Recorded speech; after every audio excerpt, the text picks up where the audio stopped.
Thank you for being here. Thank you for having the strength and the courage to listen to the message. There are three things in life that I know to be true. And of those three things, one is you born, you live, and you perish. But I also understand that in the midst of those three things to be true, you have to find a way to do this, the second thing, and that is live. If you are thinking of harming yourself, if you are thinking of harming others, and you don't know what to do, you don't know where to turn, then I need you to access the strength within you. Contact the National Suicide Prevention Lifeline at 1-800-273-8255. As a person who has lost someone to suicide, who is still dealing with the aftermath of that person's decision, know that those people you're going to leave behind will never understand. We will never be able to wrap our hands around what has happened. The only thing we would ever know is what we lost. You have an opportunity to show your true power, to show your true bravery. Please reach out and get help. And if you don't feel comfortable enough, for whatever reason, you just don't feel like it's enough, then feel free to reach out to me. A simple message of "we need to talk" would do for me. And I'm going to make myself available so that way you don't have to fight this battle alone. I am willing to fight this battle with you. So if you don't know what else to do, and you don't want to reach out to the Suicide Prevention Lifeline, and you don't want to reach out to me, then reach out to someone. And know that when you reach out to them, they will be there for you.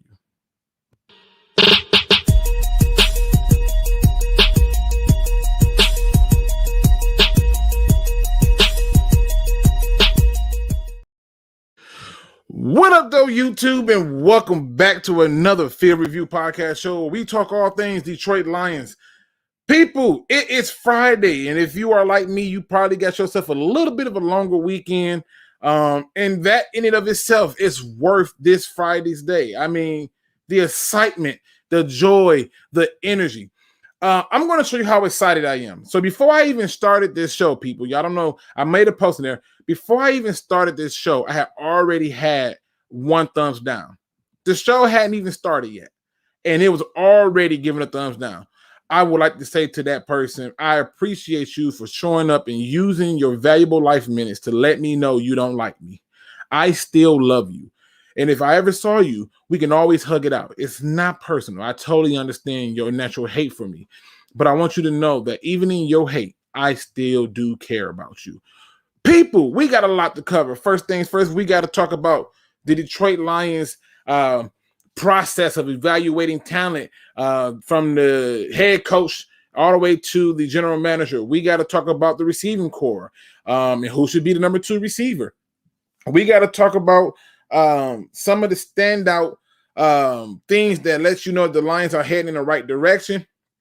We got to talk about the quarterback situation and a host of other things, including your questions. So let's see who's in the building with me today. We got Ghost Gunner in the building. Tim Hutchinson's in the building. Mars Moon is in the building. Carl Campbell is in the building. I did listen to your message. So that was a very interesting take, 100%. Marcel Edwards is in the building. Oh, it's a new one. I've never seen this one before. Chrome. Shout out to you, sir. Welcome to the Field Review podcast show. We got Roar of the Lions UK. These is my brethrens from across the I'm gonna just simply say not across the pond. I'm gonna say they are just simply from a different pride, but we're all one pride. So let's get that out the way. We got Southwest Lion in the building. AB is in the building. Let's see, who else am I missing? I don't want to miss nobody. If you put it in there, I'm gonna shout you out. We have whoa. C. Perry's in the building. Craig Bevins in the building. We got Delusional Lions fan in the building. Omar Pacheco in the building. Lion King is in the building. One Pride 40. Jimbo G. Salute to you, sir. Easy 777. We got Looney Tune. Milky Edits. That's an interesting name, but I like it. Thank God it's Friday. Amen, man. Amen. We got Dustin. Okay, I'm gonna make sure I don't botch this name. Hargles. I freaking suck, man. I suck at names. I really need to work on myself. We got Mufasa. Mufasa actually showed up for us. Okay. We got Lions Lee in the building. Ferg Lion 509. If y'all haven't checked out any of his articles on Lion on the Prowl, you are missing out on some great content. Very insightful brother here. I appreciate what he does. Let me see. We have Shades in the building. D. Williams in the building. What's this? Lion. Oh, this is a new one too. What up, though, sir? Salute to you for joining me. Let's see. Keep going down the list now. I don't want to miss nobody. No Miss J is in the building. I don't know why that always sounded dope as hell to me whenever I say like No Miss J is in the building. But shout out to my fellow YouTuber in the building. We got Detroiter 147. Shout out to you. You're another new one. I see a lot of new faces in here. Appreciate the new people rocking with me. And then we got Detroit's own Big Will in the building. Listen, people, I'm gonna kick this thing off real fast, real swift with something that I saw as an article, and I thought, this is great. This is brilliant. And I thought this is like something special. And it reads, the Detroit Lions are in receiver hell. How do they get out of it? Now, the get out of it part, I can care less about. But the Detroit Lions are in receiver hell. Now, I heard that and I said, okay. I'm going to bite on this. If the Detroit Lions are in receiver hell, according to them, then how do you know that this to be the truth or to be a falsehood? I don't know if I buy into the idea that they are in receiver hell, right?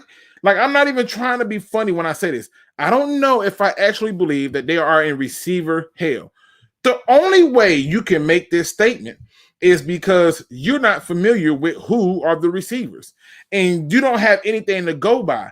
So because you don't have anything to go by, you took the negative road of receiver hell. Now, just to let you know, I did read this entire argument. They talked about the previous receiving cores and who's gone and who's coming in and all this other stuff. And they traded for this person and that person and this. I've heard it all, right? They talk about Tom Kennedy. They talk about Amon Ra. I get all of this, right? But then I thought about it. What were people saying back in 2017 when we took Kenny Galladay? Interesting. So I decided to go and look at some old articles, right? Like, really look at some old articles. This one really stood out to me. His selection at 96 overall was somewhat of a surprise. Really, that was a surprise.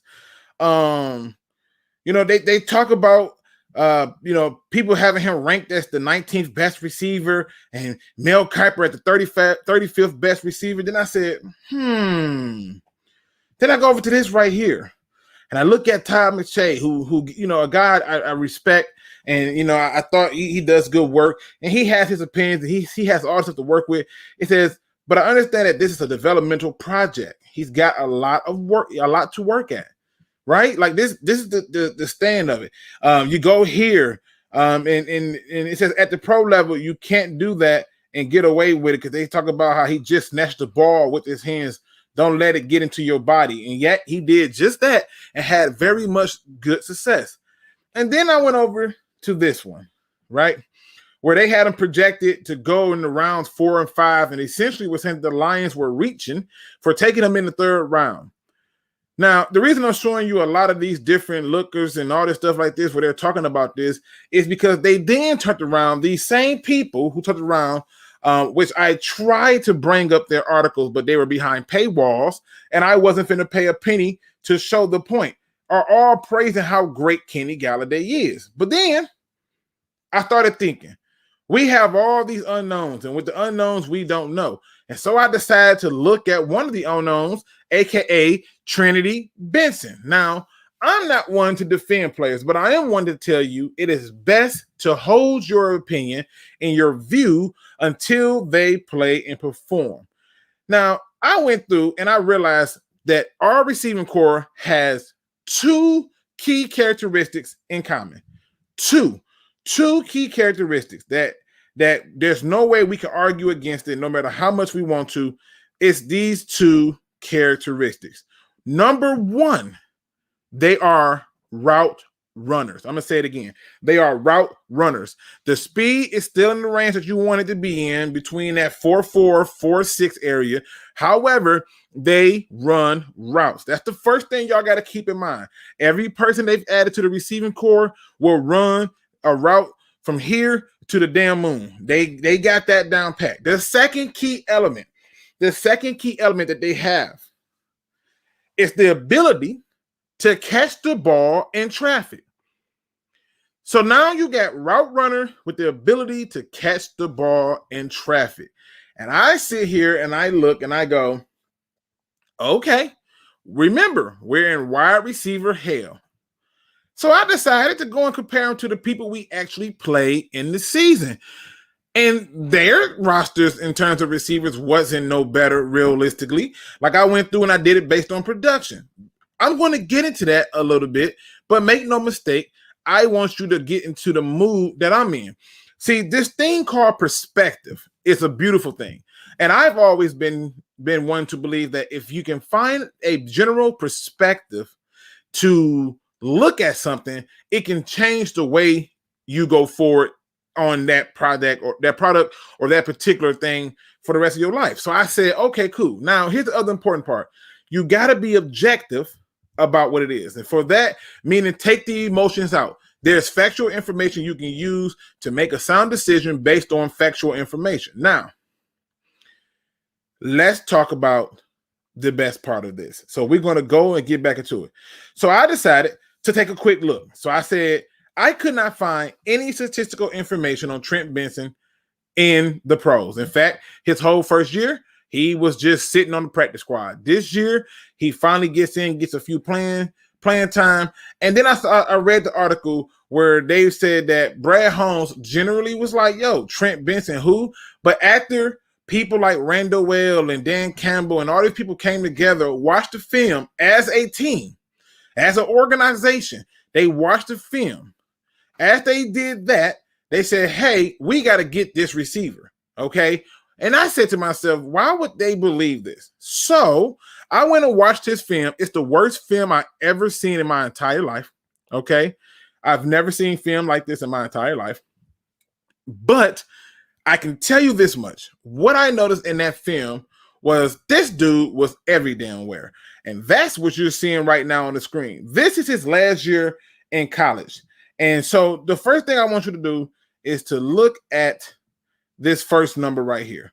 And let me just show you what this is. That's attempts. This is all rushing. This is receiving. This is kick. This is punt. So the first group of numbers is his rushing. They actually used him as a running back because they lost their running back. That man got 54 carries, 324 yards, and 5 touchdowns. How, Sway? How? Like, that's not his thing, right? His longest run was 75 yards. So now stay with me on this part of it. He goes and gets picked up as an undrafted free agent by the Broncos to be a receiver, which also in that same last season, he had 45 receptions for 507 yards and 4 touchdowns, with the longest being 52, right? Now, I'm still sitting here trying to make sense of all of this. Granted, I've told you before, I have no problem with the player. I have a problem with the trade, the draft capital given up to get the player. I believe he would have been released, and you could have just picked him up. But their argument was they didn't even want to risk the chance of nobody else coming to offer him anything because they really wanted him as a receiver. Fair enough. Fair enough. So I sit here, I look at this, and I go, yeah, this is all I got. So I did my same chart I did before, where I basically broke down the production part of it. And there were some interesting numbers in there that was telling that I thought, oh, wow, that's interesting. Now, let's go to the next guy. Because apparently, if you don't know who these people are, you are apparently in wide receiver hell. Let's go to Tom Kennedy, right? A guy who looks like he might break in your car, right? Like, this photo is horrible. It looks like he just hit puberty, and this is a high school photo. But that's not the point we hear, right? This guy, who only played 7 games when he was at college, got 410 yards, which is not bad, and 1 touchdown. For Luke, Why is this so important? Well, it's 33 receptions, right? I mean, nothing special there. 410 yards, nothing special there. Average 12.4, still nothing special. This is a guy who was also a lacrosse player, right? And so I went and watched his film, right? I wanted to see his actual college film because I have no NFL information to use.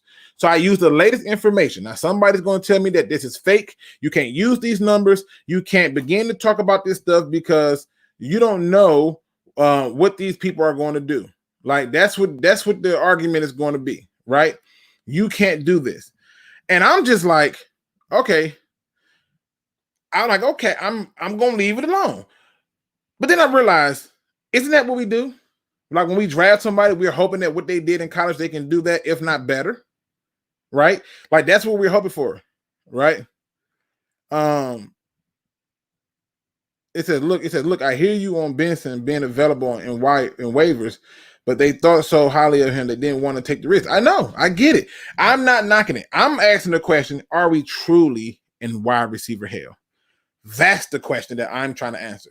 That's what I'm trying to figure out. And so this got me to thinking about this wide receiver hell. So I said, I'm going to explore by showing you guys what they did their final year of college, because I'm not going to include this into my chart. I'll leave it out and I'll add it if I need to. Okay. Now,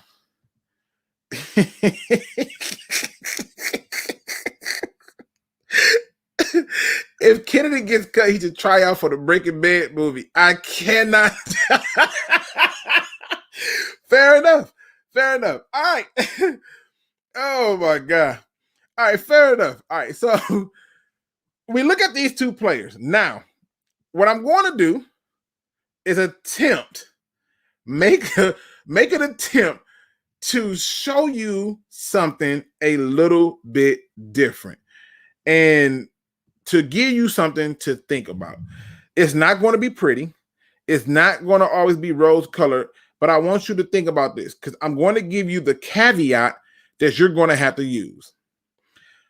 I made this chart. I decided to just take the information that was out there and put it out there and see what I came up with. Now, I want it to be fair because people have a tendency to act as if though I'm trying to sell some damn snake oil or something, and that's not the case.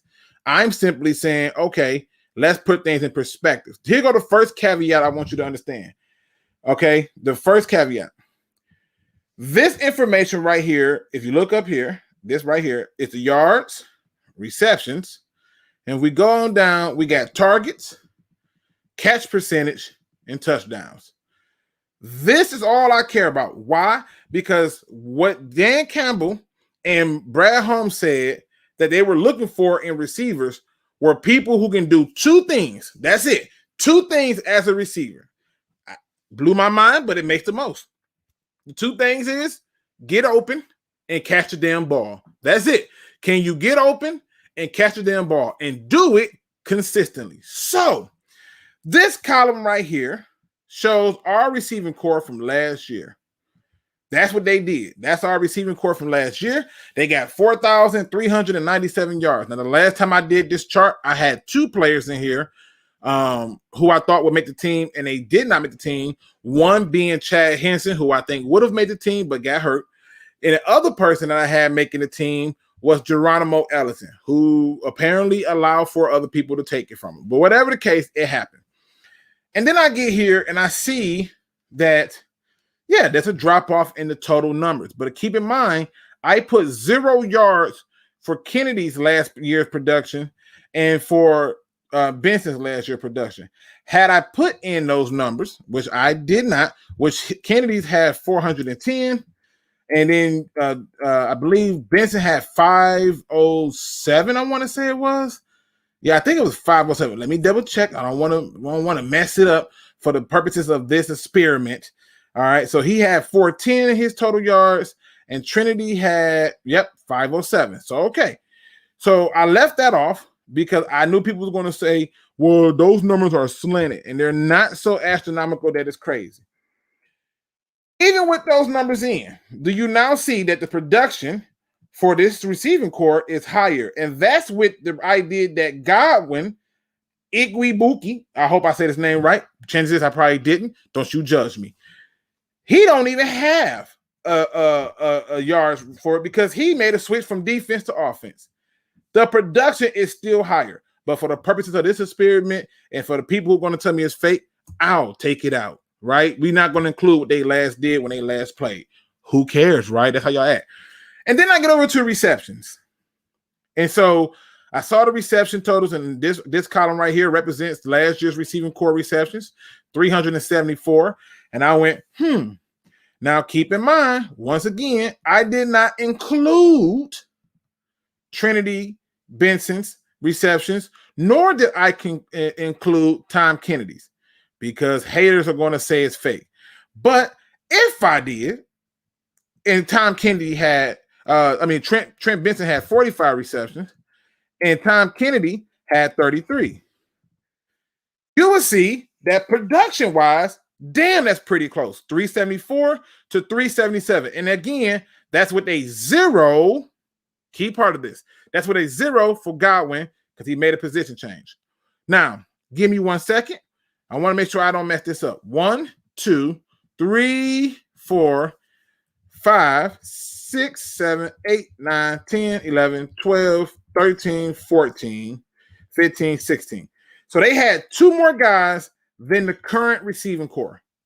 2 more guys that got receptions. And yet, keep in mind that the numbers still reflect a different outlook and a different outcome. But because the haters are going to say it's fake, we can't put that in there. I hope y'all following along with my level of petty and ignorance, because somebody's going to tell me that you can't do that. I just left it alone. All right. So I went to targets, and I honestly could not find the number of targets either of these two had. I tried everything to find the number of targets that they had, and I just couldn't find it. So I left this alone in its entirety, in all fairness and all honesty. So you got 3 spots with 0, but 560 to 425 in terms of targets. Now, here's what I did. I still was able to figure out many of their catch percentages, but I could have figured out these 2 catch percentages. I just didn't care to do it. I could have did it because I wanted to leave it open. But even when I did theirs, it made it in such a way that I didn't like the information. And I said people was going to be like, it's not fair. But it basically pushed their catch percentage to 75%, basically. And again, that's with a 0 right here for my man Godwin, who is switching positions.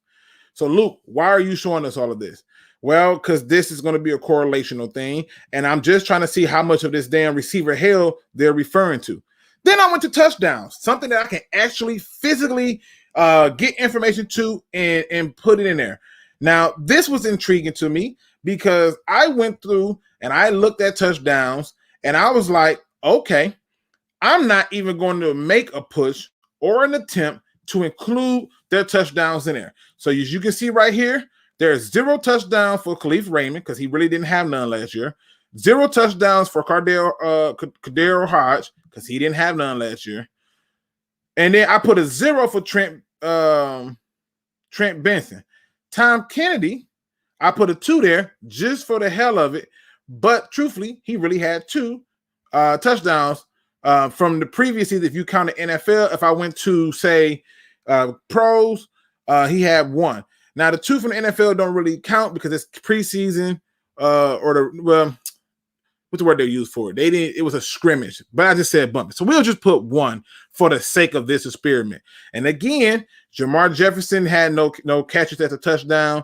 Neither did Godwin or did Jason. But yet they still combined for more touchdowns, and that's with them having 2 more. And then I said, if I added the college ones, which is this right here, again, the production is still there. So we just, for the sake of this argument, going to say 0 and 0 because it don't matter. The production is still higher.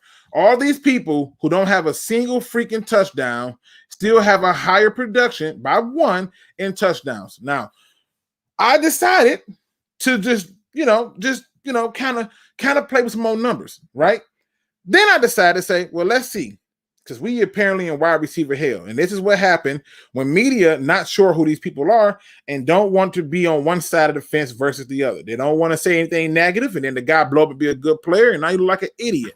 You don't want to say the guy's really good, and then the guy suck, and you look like an idiot. So I get why they did this.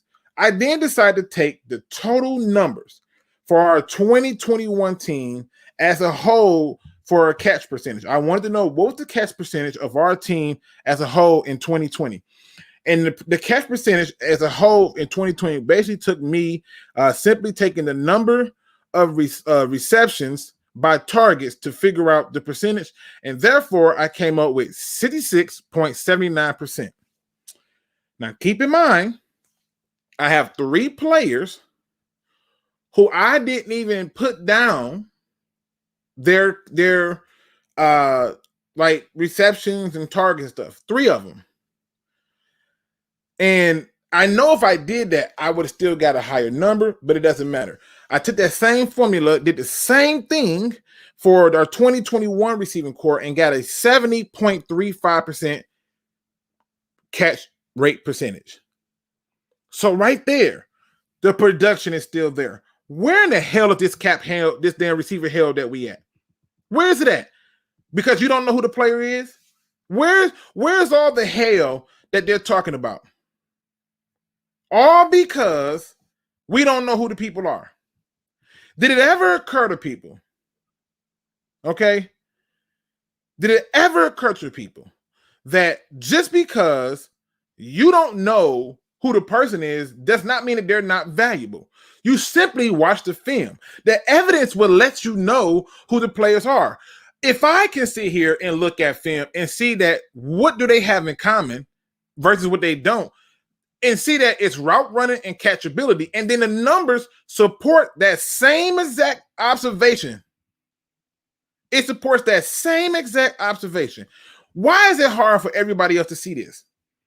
We are in wide receiver hell. They talked about in that article how bad it was to lose Kenny Galladay, a guy who played 5 games. Well, let us talk about it right here, because I did map and count those games that he played. So here's a guy that played 5 games, 338 yards, right? And he had 20 receptions, right?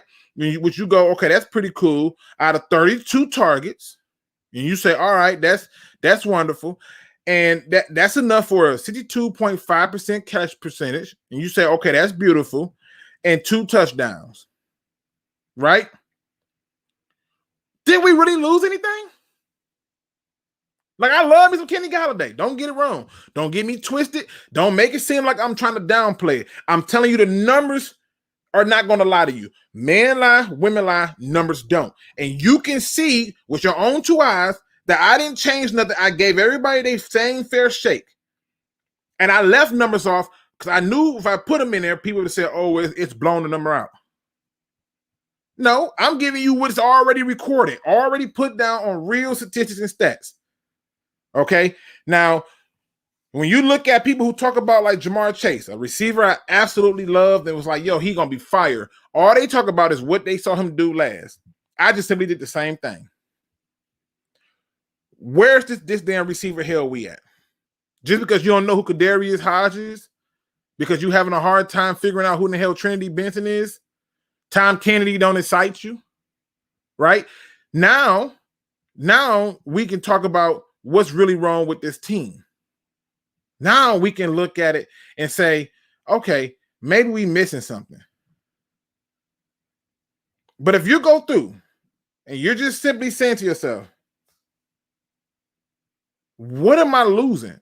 How are we in receiver hell? I compared us to the damn 49ers we finna play in a few days. And you'll be shocked. The numbers were very similar. They are also in this quote unquote wide receiver hell. I am actually impressed with the Lions' ability to allow players to develop here, to establish themselves here. You want to know how you get the best players and keep them? You grow them here. The problem is we've been growing players here who came in already studs, but we never really truly developed any real players here to keep. You see, We will go out and do this back in the day, but not like we were supposed to do in the more recent time. And that's where the problems come in at. That's where things don't add up. That's where confusion gets set in. Now, I decided to watch the preseason games of not only Kadero Hodge, but also of Trinity Benson. And it was a route running show. The third thing that stood out to me about each one of our receivers, scared the hell out of me when I noticed it, but I noticed it, is they are really good at particular routes.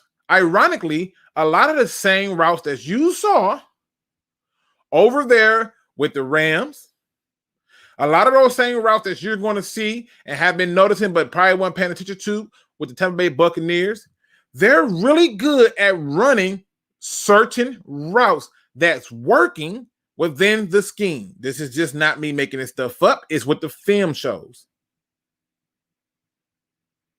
Right? And I'm just pointing it out to you. You ain't got to like it. You ain't got to appreciate it.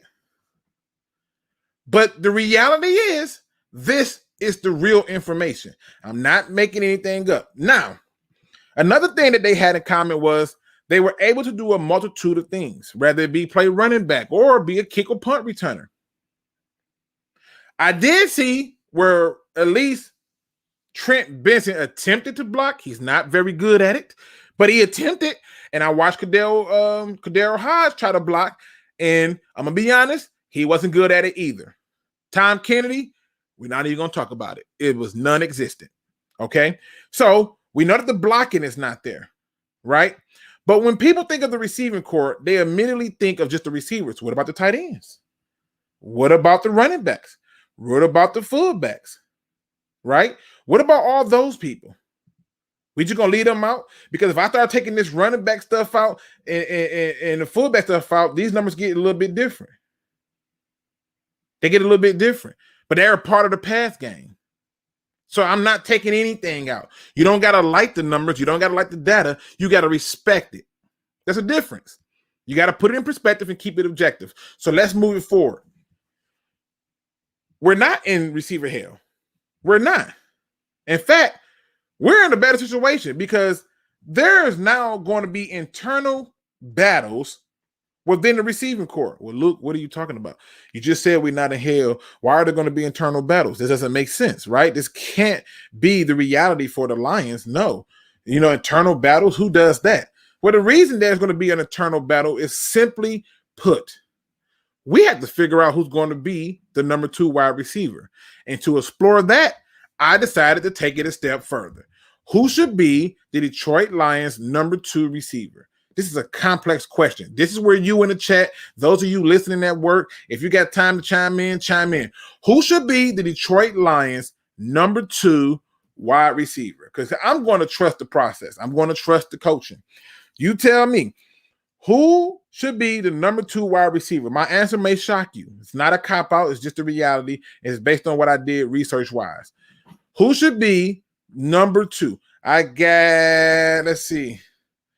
Pink man can't block on the no, Tom Kennedy ain't no blocker. we got Cephas, all right. We got Cephas. We got we got a what up, Luke? What up, though? We got a St. Brown, number 2, Trinity, okay. Number 2, Amon-Ra. Okay, or Cephas. We got another St. Brown. We got from Roar of the Lions UK. None of them should be wide receiver number 2. They should earn wide receiver number 2. That's a fair assessment, but somebody's got to do it. Who should earn it? Who should be it? I want you to tell me, because when I give you my answer, you're not gonna like it. But there's numbers to support it. So who should be the number 2? I see a lot of Cephases in here. Okay. All right. Here's your answer right there. For me, the number 2 receiver, and it's not you handing it to him, it's you putting them there to benefit your slot guys. And I'll explain to you what I mean. Tom Kennedy is not going to be really good in the slot, right? And I mean, on the outside, he's not going to be really good on the outside. So you want to keep him in the slot. You want to keep Raymond in the slot. You want to keep Amon-Ra in the slot. And I'm going to show you why. Starting with Amon-Ra St. Brown.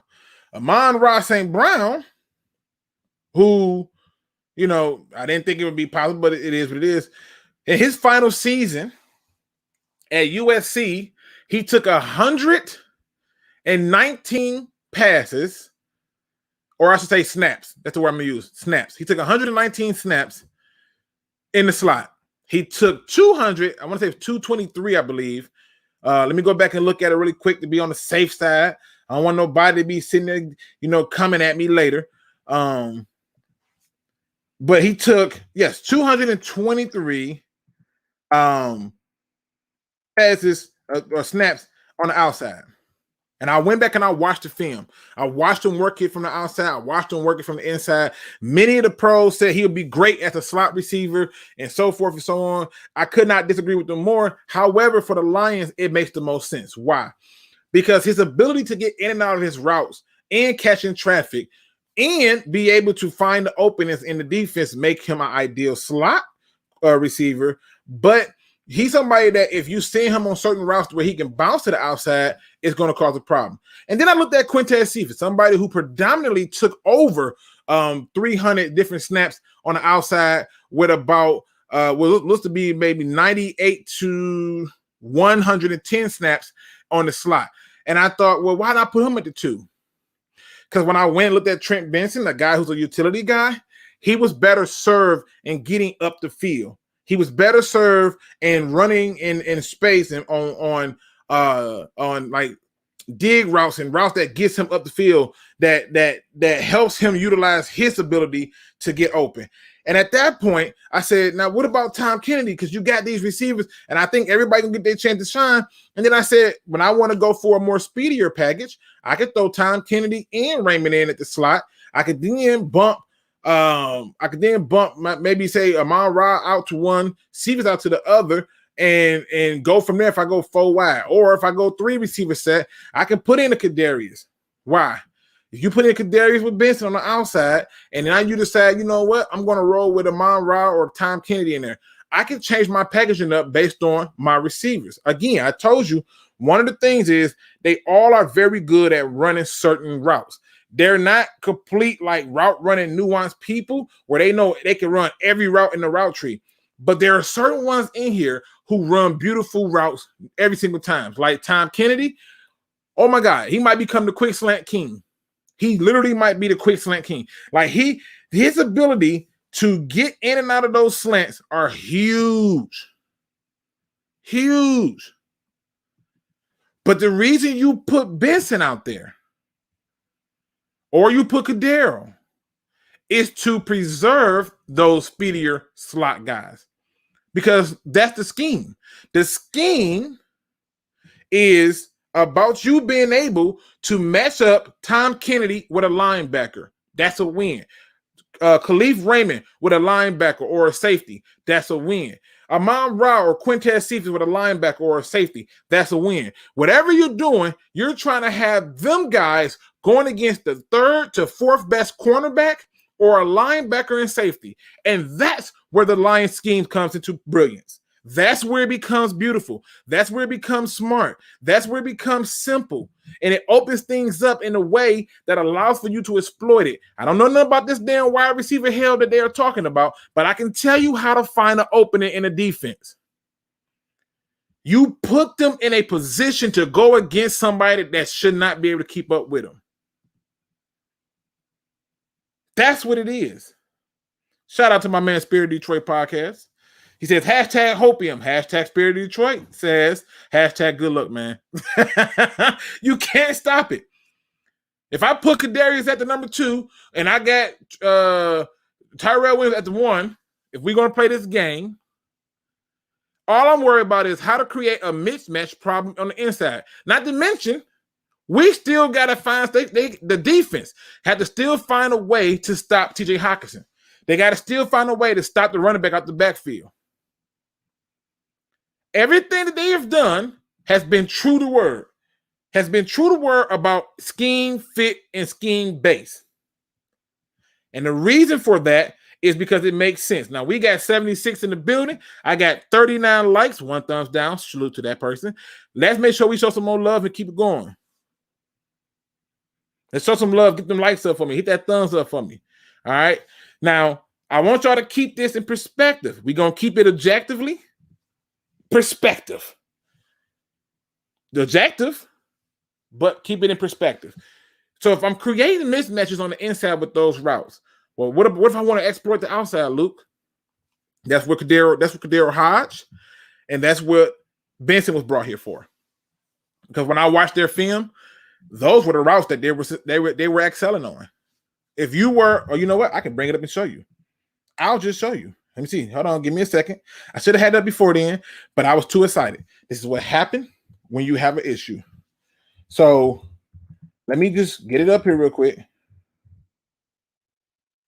And all right, let me see if I can bring it up.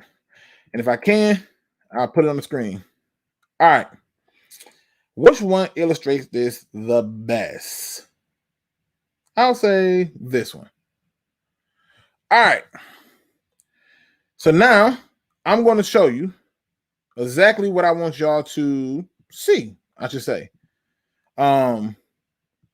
And I want y'all to understand why it's important to figure out who number 2 is and why it should be somebody other than our primary targets, because the primary targets are going to be slot guys, the tight end, and a running back out the backfield. Those outside guys are simply there to keep you honest. You play games with me if you want, you're going to make you burn. That's how they doing it. All right. Luke Wisdom is like catch. It's like catch up on anything. It just makes sense. Appreciate you, Bo. Glad to see you back in the building, bro. Now let me just show y'all. I know this is me drawing it out for y'all. I just simply went to Google so you can see what I want you to see. I'm making it bigger for people who are hard of seeing. And for those who are just straight listening, what I'm doing is I'm showing a picture. Well, maybe I can click on the picture to probably bring it up. But I'm showing a picture that literally illustrates all of the routes in a route tree. And the reason I'm doing this is because I'm going to use this to explain what makes people like Cordero Harris and people like Trinity Benson special and why they are here. Trinity Benson and Cordero Hodge, not Harris, Hodge, Cordero Hodge, they are really good at running the post route and the corner route. I'm going to say it again. They are really good at running in the post route and the corner route. People like Tom Kennedy, right, who I have already told you is weird, is Tom Kennedy, Khalif Raymond, and I'm going to put Amon-Ra St. Brown are really good at running outs, in/digs, curl routes, slants, and comebacks. This whole bottom half, oh, it won't let me highlight. Oh, y'all freaking suck. All right, this whole bottom half right here is what they're going to ask your slots to do. When I watched each one of these receivers, I was marking down each route that they ran. And Trinity Benson and Cordero Hodge often ran corner and post routes. Every now and then, you'll get an in or a dig. Every now and then. But in general, it was post and corner. And when I watch Amon-Ra St. Brown, a guy who can do it all, who can do fades, slants, he can do the flats, he can do it all. But in a way that he was really exposing people, especially in preseason, because I had to take college and match it to pros, they were using him in this half of the route tree. So why can't I put Quintez Cephas right here? Because he really excels at this half of the route tree. It's about getting those guys meshed up with linebacker safeties, okay? And if you get that, or you get that third or fourth corner, and most people don't have that, that's a plus for you. Now, some of y'all, like I know some of y'all are going to say, Luke, you have completely lost your damn mind.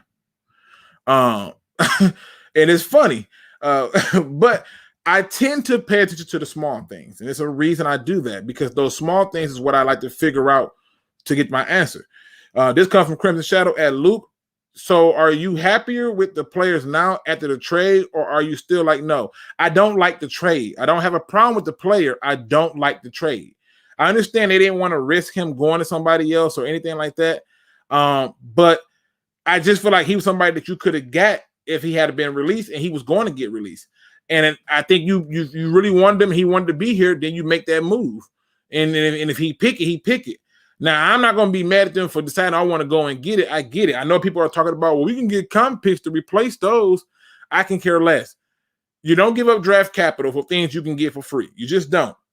If you have a perfect opportunity to be given a house or to be given the car of your dreams, and a person is saying it's free, it's yours, you're not going to turn around and be like, well, let me pay you face value for it.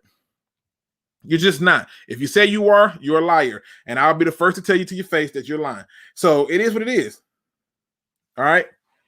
Now, according to Ferg Lions 509, which is another good point, post and corner routes are perfect play action routes. I can't make this stuff up, people.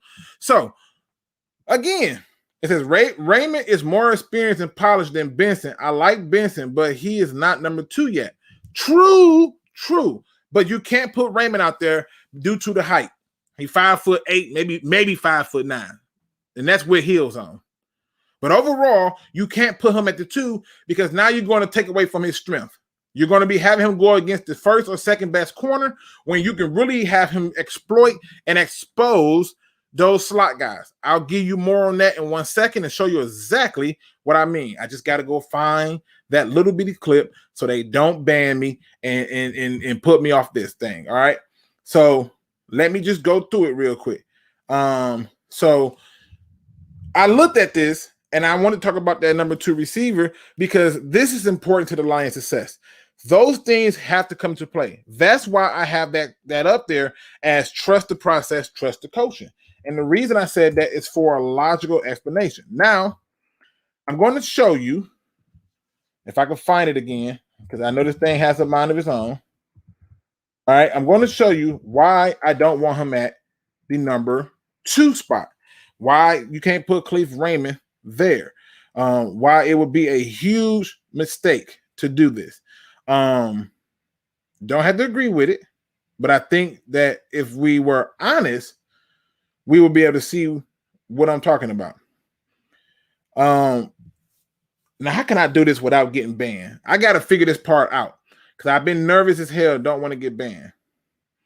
How do I do this? All right, I know what I'm gonna do.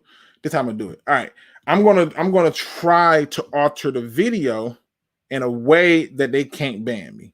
All right. So I'm trying not to get banned. All right. Here we go, people. For those who are listening, I would do my best, and I do mean do my best to show you what I am displaying on the screen. All right. For y'all who are commenting, I do see it. Luke plants route trees in his yard. Oh, yeah. It said that Luke told you your job to not give you no days off. Glad to see you. Oh, man, don't say nothing like that. Luke didn't say that. But I'm going to show you in real time why is this. And I'm trying not to get in trouble. I want to make sure that I give credit to the person who's video user because he has the actual information that I got to use. So this person's channel is Rage Production, but it's got R4 age page. So we're going to make it big. All right. So I want to give him his props. I'm not going to show too much. I'm just going to show you. First thing first. Okay. I got to, come on. Okay. This ain't going to be it. All right. Now, I want you to ask yourself, what route was that? What route was that for him to throw it in that position, right? To flatten it out like that in that position. I told you with the routes that I paid attention to what they were doing. What route was that, right? This is where he excels. I'm going to skip this because we already know what he can do in this part, all right? So here we go right here. I believe this is him right here. All right, so he's up here, if I'm not mistaken. Now, look at this route. What route is that? And you're looking at who he's going up against. The Bears. Who? The Bears. And I know you're thinking, see, that he can do it. He can do it. The Bears secondary is nobody to worry about. But even right here, you see him going deep again. And watch the way he runs his routes.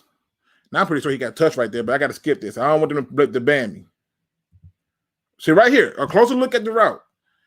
Here we go. What route is this? I'm just saying. I wish I could make this up. So, as you're going through and you're looking at the different routes, let me skip it ahead. I don't need no beef. No beef. I'll give you a few more seconds. Right here. All right. So you'll notice, and I'm going to tell you right now, you got to look at the initial part of the route because a lot of it is him flattening it out once he realized there's a breakdown in the play and him being smart. Right? And him being smart. But putting him at 2, you're going to lose that. You put him in the slot, you don't lose that. You keep that ability and his power to get in and out of its routes. The one thing that they all had in common, I said, was route running. 2, they had a high catch percentage. They were really good at catching the ball. And then there's my third one that I left off of the board is simply put that they have certain routes they are really good at. Really good at. So I'll go and I'll do another one just so I can see something a little bit different. We'll go and look at, say, I don't know, Cadero. Let's look at Cadero Hodge, right? We're going to look at what routes he did. We can go right here. As you can see, I do watch a lot of different film, and I'll go and find whatever I can. Let me make this big for the purposes of this video. Let me bring this back. All right. Where is he at? I got to find him again. He is, damn it, right there. All right. So I got to go back. I always lose track of dude. And I forgot he's 12. He right here. Look what he's doing. He's coming across. Now watch this. Oh, wait. I had the wrong damn dude. Jesus, help me.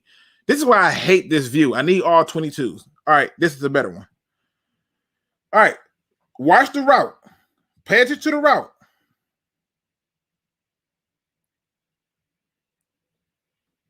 You can't make this stuff up. You just can't. What is this receiver hell we talking about? Look at this route. Watch. Yeah, get in there. Let me get you down. What you doing? What you doing? Look at this. You can't make this stuff. Bruh, listen. He put my man went to sleep. Okay? He just like, oh, wait, he ain't doing nothing. Wrong. Look at this. Then I don't want to get in trouble, so I gotta come out. And now I can't show nothing for a few minutes. I gotta respect their gangster. All right. I gotta respect their gangster because they'll shut me the hell down. I don't want that. All right. Now that you are seeing it in real time, I implore you to go and watch the film yourself. Let me switch gears a little bit because I said here on the post, trust the process. Trust the coaching. Notice that the Lions are now being said to be either number 2 or number 1 youngest team in the league, right? Number 2 or number 1. But let's just say they number 1. Let's say they number 2. Who in the hell cares, right? Who in the hell cares if they're number 1, number 2? It's still rated pretty damn high. Why is this important to trust the coaching?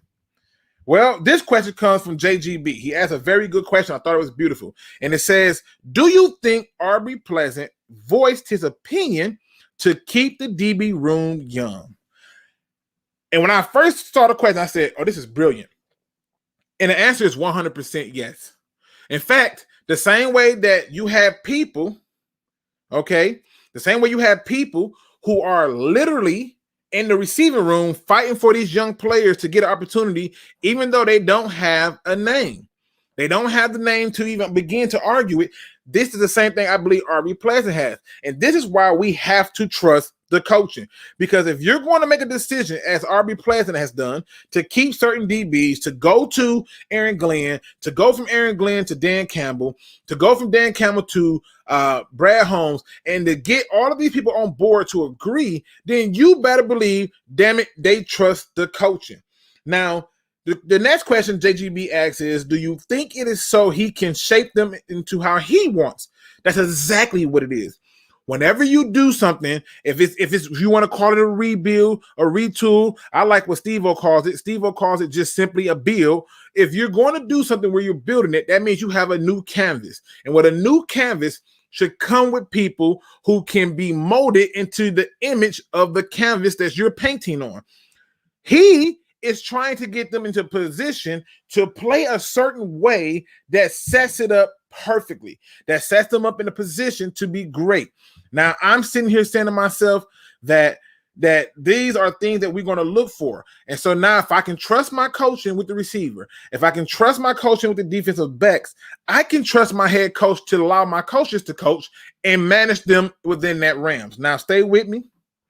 There's a lot of things going on in the world of football, but Luke tries his best to keep it outside the box, but put it in perspective.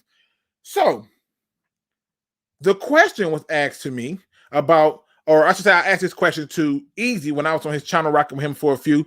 I said, hey, do you think the roster is worse now than what was inherited by Matt Patricia in 2018? And he said, yes, I do.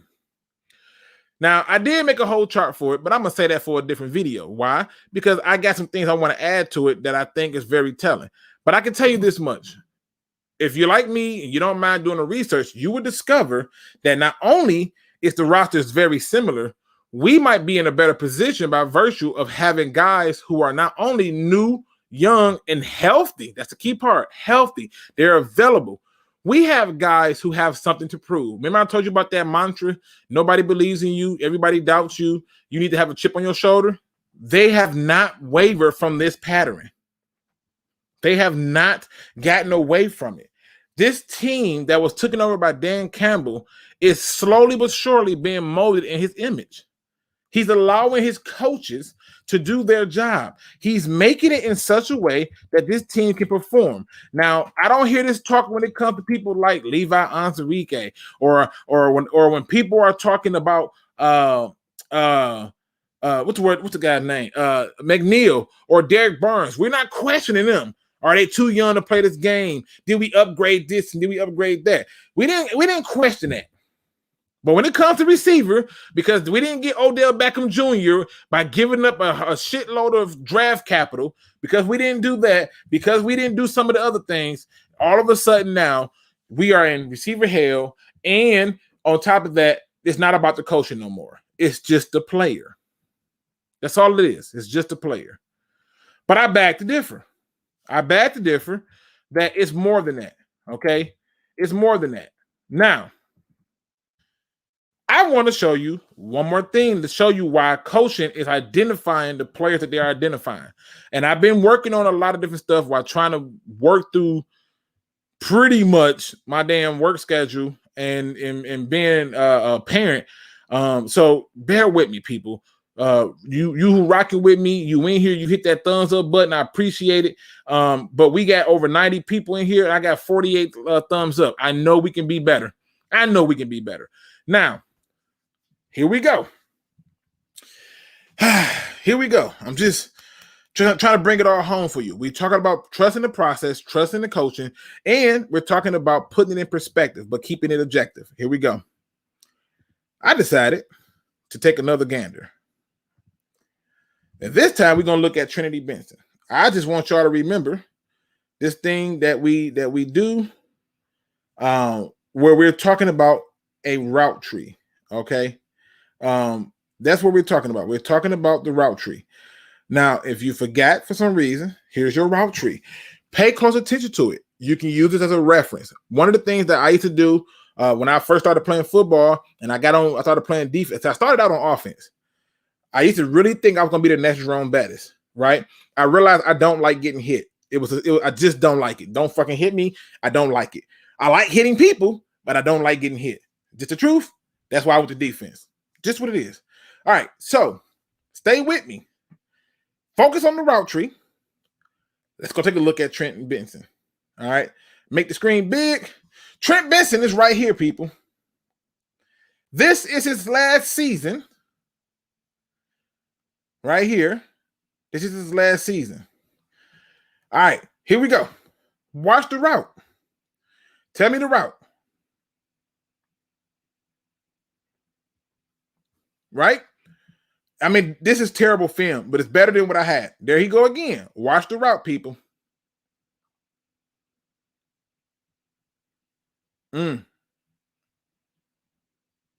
Now, granted, this is all college, but I want you to see how quickly he gets to his top speed in that motion. Right? We act like we can't see it. So I'm giving you a few little snippets of him in his college sprint. But look at these routes. Look how he catches the ball. Now I got to stop it because they will block my ass. I don't want these problems, but it's the reality. I want to show you one more thing. Just one more thing when we go back to this route tree. Corner routes, post routes. The one thing I noticed with Benson in particular, which again, he's done it all, running back, receiver, kick and punt. I remember just looking at my route tree. And then I come back here. I get up out of here. And I want to go to the game that he had against the Vikings. Yeah, this one right here. Was this the one? I think this is it. Okay. Now, he is, I believe, right here. Nope, that ain't. Yeah, that is him. He's trying to block. All right. I don't want that one. I want to show routes. Oh, damn. I messed it up. All right, here we go. He's up top.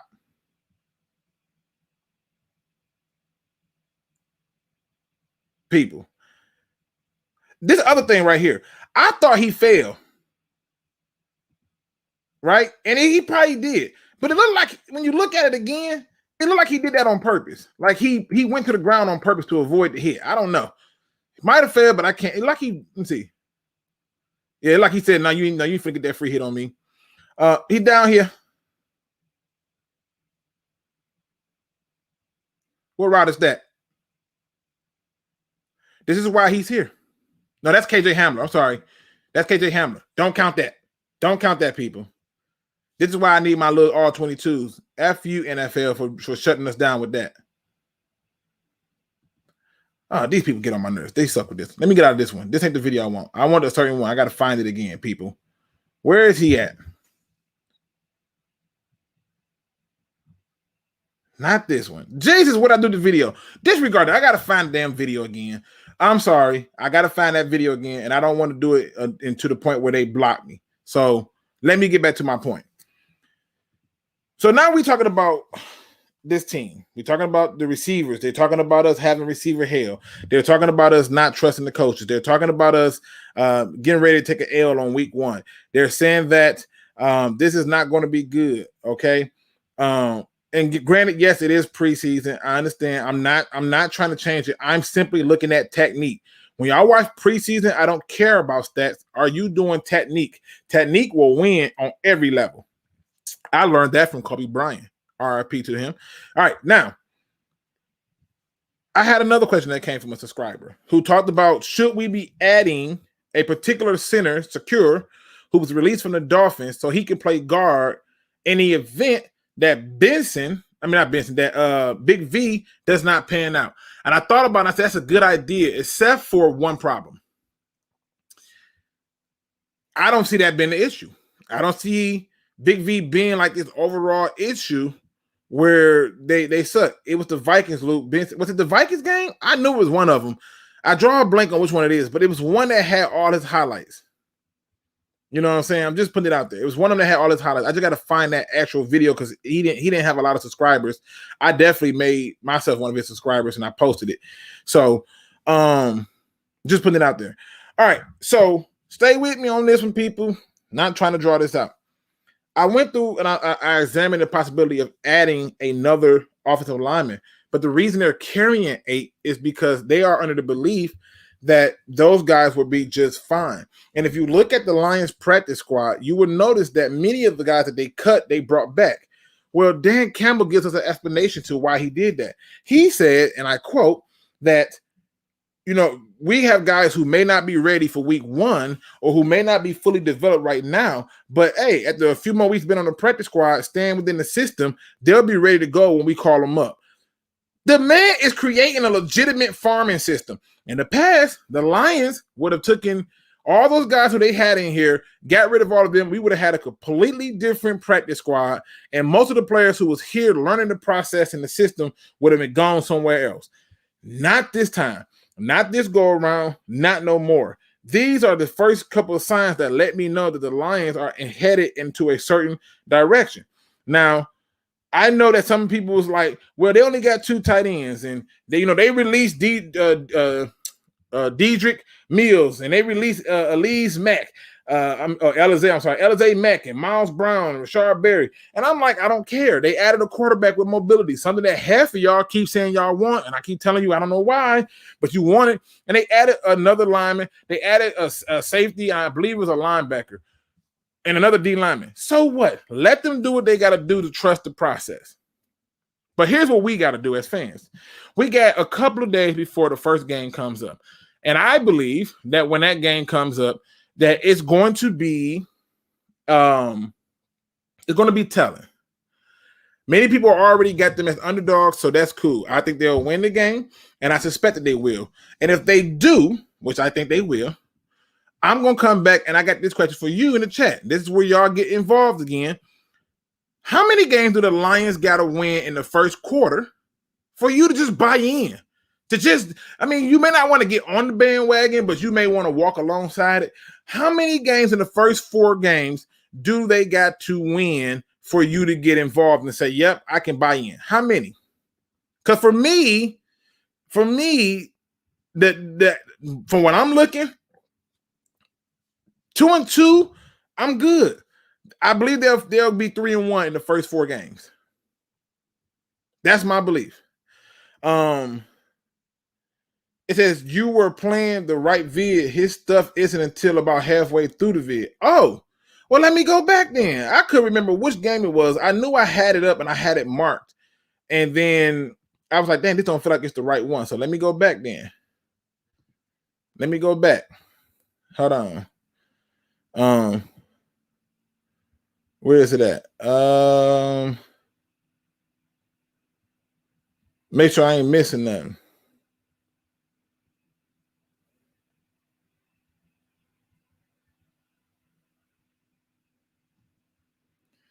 That damn Jerry Judy looked fast. All right, so I'm looking at that video. All right, so again, good people. I don't want to have to show too much because I don't want them to be trying to put me off on this thing. We got 3-1, so 3. I think that's fair. If they go 3-1 and that gets you back, cool. Cool. I ain't gonna be mad at you not one bit. Benson 6 feet with 4.35 and a 40. I thought it was 4.4. You said it's 4.3. I take it. Brandon Cooks 5'10" with 4.33 on the 40. Holmes knows what golf needs to be successful, and he is acquiring these players, wide receivers with similar skill sets to Cooper Kupp and Cooks. Damn, Bob's big boy. That's a good observation by you. That's a very good observation by you. I got it. It says we got 3 tight end options. Our fullback can be number 3. I know, but you know what? People were panicking because they didn't keep Alize. They wanted Alize Mack to stay. I told Detroit's own Big Will that they was only going to keep 2 tight ends, and he was like, no, they're going to keep 3. I said, you could be right, but my spirit tells me they're going to keep more receivers than tight ends. It just seemed like that made more sense based on what I've seen from previous rosters and stuff. But, hey, in the video, his first touchdown is at 124, a catch at 224. Boy, Kevin T, you is the real MVP. Yes. And what kind of fish is that you don't caught? Put that up in there. I want to know what that is. So let me go back to the film because I know I wanted to show something. So we got my man Cav T coming in here giving me timestamps. Shout out to you, sir. All right. You, sir, are really you really showing the beauty that is you, sir. Now, you may be saying, Luke, why are you in this mode of love and giving out joy? It's because I believe that we have been misrepresenting the facts. We have not been paying attention to how this thing works. And so if I'm going to do those things, I need to be able to take what I can tangibly grab. And if I can tangibly grab some facts here, I'm going to roll with it. Now I'm going to make this bigger. Let me get on down here a little bit. Alize was terrible. We would rather We were better off with 2 tight ends. Man, there's a lot of people who love Alizé Mack. They did. I'm telling you right now, a lot of people love them some Alizé Mack, bro. I'm telling you, I just didn't see it, but whatever. All right, so here we are. These are the timestamps. Here go my man's down here, Trent Benson. This apparently was the game that they even used to show Brad home, because he was like, Trent who? Trinity who? What? Who? Just watch it. Now, the reason I want y'all to, I'm going to go back a little bit. I want y'all to just, I'm going to slow it down. I'm going to just, I know some of y'all didn't know y'all could probably do this, but this is a thing. All right. Let's just look at how he's going to get in here.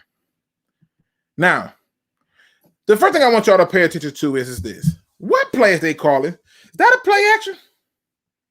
Is that right there? That right there, that moment, is that a play action?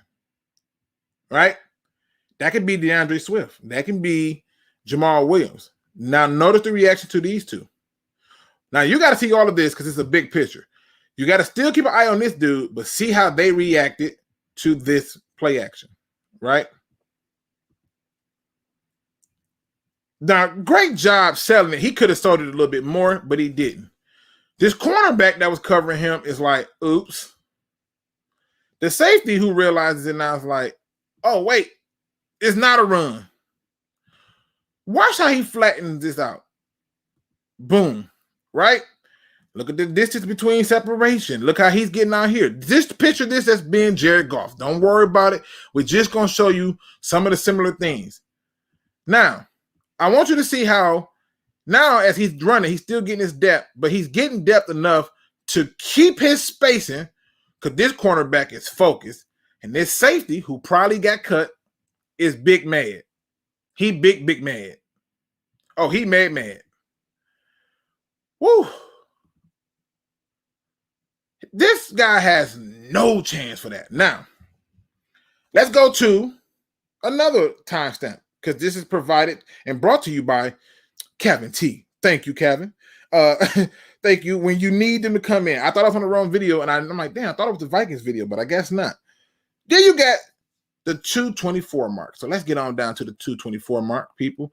I just want to happen to show y'all some of the best parts of it. Now, where's my man at? I remember him being, I think he's on my left. I want to say it was my left. Or was it the right? It's the right. All right, so he's up here. Let's look at where the cornerback is at right here. This is one of the reasons why I get mad at cornerbacks, because you have to be able to do a lot of thinking in a short period of time.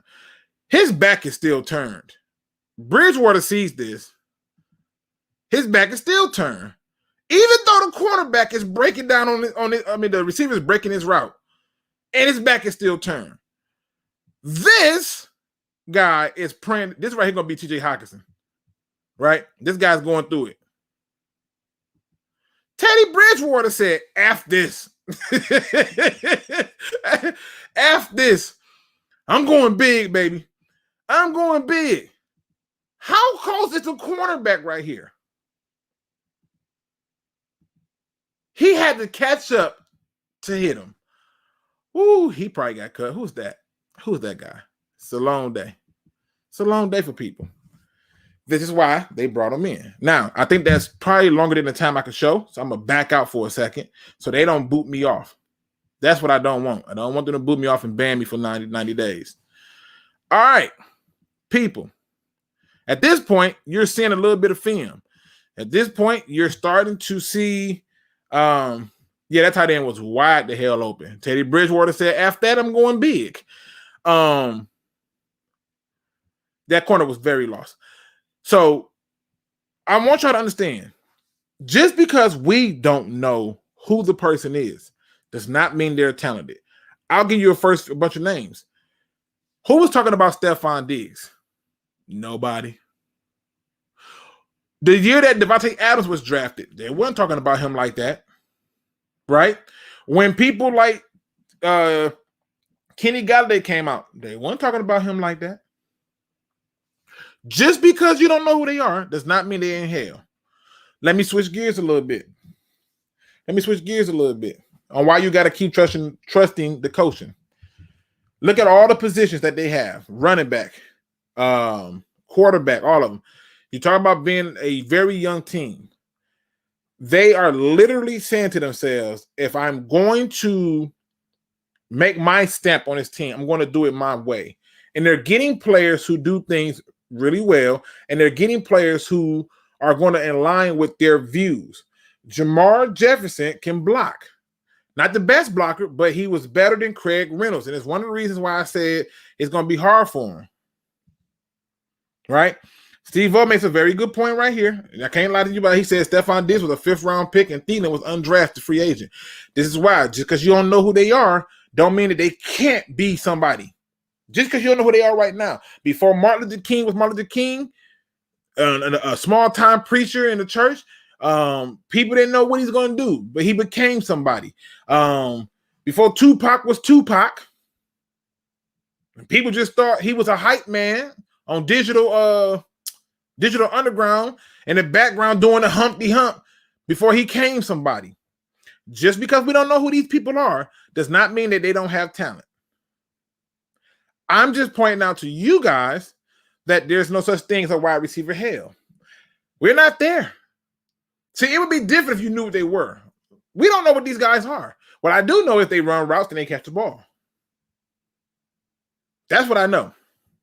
What I do know is we have running backs and we have people in positions that are young. You know what that brings me? You can sign them for cheap deals. In fact, Kadarius Hodge comes in and gets a little incentive to take a pay cut. They say, hey, we're going to guarantee your money up front. If he would have refused that pay cut, Kadarius Hodge, they would have had to pay him $2.13 million, right? $2.13 million they would have to pay him. By giving him that pay cut and giving that rest to him as a guaranteed money, they gave him like $800,000 up front with guaranteed money. If they cut him right now, it only cost the Lions $900,000. Sorry, let me go back. According to this article, $80,000 if they cut him within a certain amount of games, and then if after that it becomes $900,000. Chump change to an NFL team. This is how you win games. This is how you build identity. This is how you do things the Lions way. It's not the Patriots way. It's not the Giants way. It's not the Cowboys way. It's the Lions way.